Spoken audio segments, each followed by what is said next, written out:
So today we're going to be talking about percent error. Before we start, let's figure out what that actually means.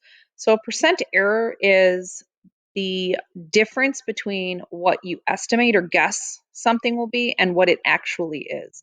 It tells you like how that percent error tells you how accurate you were.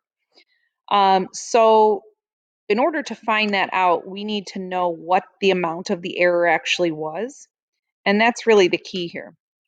So let me give you an example before we come back to the steps we take to actually find this information.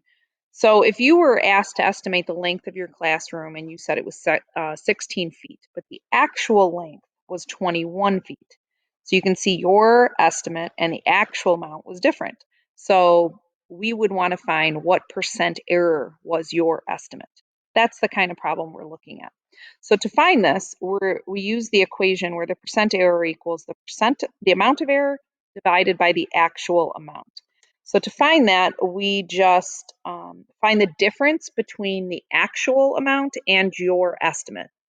Um, it really is just the bigger number minus the smaller number, but in math terms, it's the absolute value of the difference of the guess and the actual.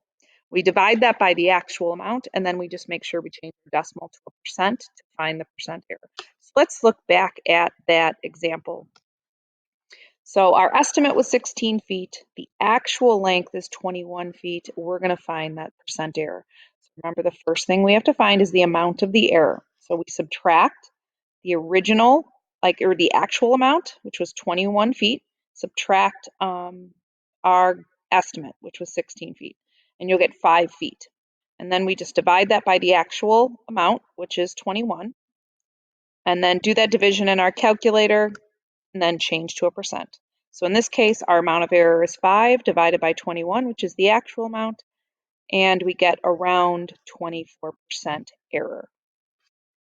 Let's look at one more example. A jar has 326 M&Ms in it. You guessed that there are 502 M&Ms in the jar. What is your percent error? So again, we're going to find the difference between our guess and the actual amount, and we're looking at absolute value. So we never want to look at a negative difference. An easy way to do that is just take the larger number and subtract the smaller number, but it is just looking at the absolute value of that difference. So in this case, we'll do 502 minus 326. So our guess minus the actual. And then we always divide by what the actual real value is. In this case, it'd be 326. Do that calculation in your calculator and you get around 0.539. Change that to a percent and we have a percent error of 54%.